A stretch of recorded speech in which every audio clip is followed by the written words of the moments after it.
Wednesday, the 24th of November.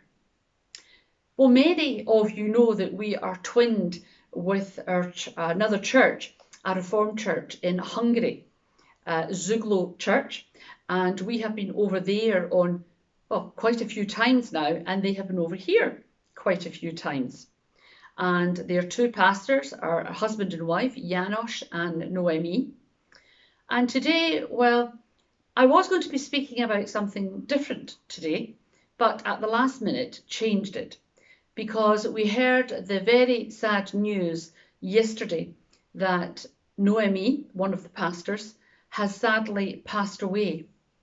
Now, Noemi, she always thought she didn't speak English very well, when in fact she did, and she understood it very well also. A very intelligent woman, and also a wonderful pastor, and was very much loved in her church, Zuglo Church in Hungary, and in the wider community also. And she did so much work. It's a sad loss indeed, not only for her husband and her two children, but also for the church family as well. And we will be keeping all of them in our thoughts and in our prayers over these coming weeks ahead. So please be assured to all of our friends who watch our midweek reflections in Hungary that we are thinking of you and sending you our deepest condolences to all of you. This year has been a tragic year, as has last year, but do you know, death comes to everyone's door at some point or another, and to some degree or another. And it's often bittersweet, and it's bitter that we have lost our loved ones, but the sweetness comes when we share the memories that we have of them. Being minister here in Forfar for just short of 11 years now, well, the one thing that they never warned you about in training, when you train to become a minister, is the fact that, well, you talk about what you're going to do in the church and getting to know your people and how you can further God's mission here in whatever area you're in. But they don't tell you how close you become to your parishioners and to your members and to people in the community.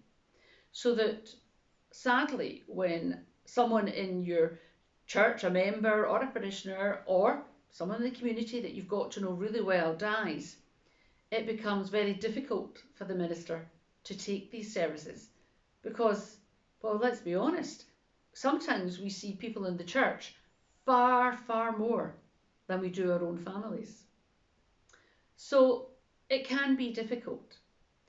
But the ultimate thing is, as people of faith though, when someone dies, well, we know that they're going to a far better place than earth is at this time. They are going to a far better place to be with the Lord in heaven for eternity. Everyone loses loved ones. Everyone loses friends. And the hope is that as time moves on, well, I don't like the saying, time is a great healer. I really don't. I think you learn to adjust, you learn to amend, but I think you're always broken-hearted, but you just learn to move on and adjust your life accordingly. But it doesn't matter whether you've lost someone today, yesterday, 20 years ago, 40 years ago. That's still a loved one that you have missed. Time is irrelevant. So what we're going to be doing in the church on Sunday, the 12th of December at 2 p.m, we're holding a service for absent friends. And at that service, we will be singing some hymns, we'll have some prayers, some reflections, some music as well. But we're going to be introducing a book of remembrance.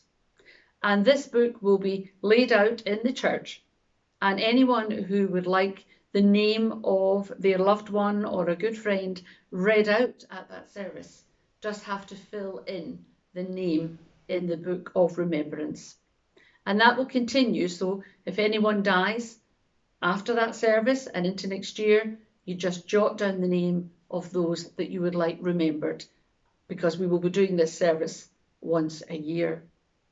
So I hope if you are able, you'll come along and join us at that special service, a service for absent friends, on Sunday the 12th of December at 2 p.m. in the church, of course. So I'm going to read a poem that I often read at funerals. Many people know it, but I really, really like it. It's entitled She Is Gone. And this is really to our friends in Hungary. This poem is for you especially this day.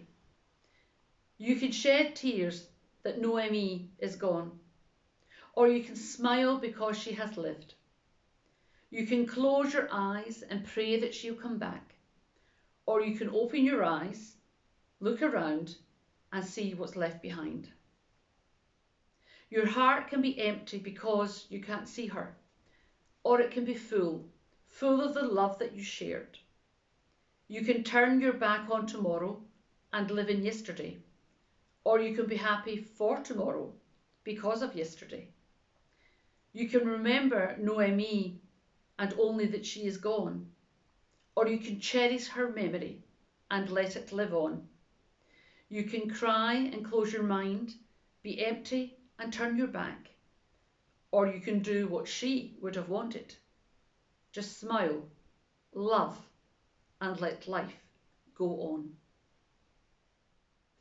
A sad loss for the Budapest community, especially in the Zuglo area, and a young woman of 45 years of age leaving behind a husband and 2 children. But we've all got many stories that we can share like that also. But our thoughts are especially with our twin church and our extended church family over in Hungary. So this is a short message, not for Noemi, but for her family and her friends. May the Lord bless you and keep you.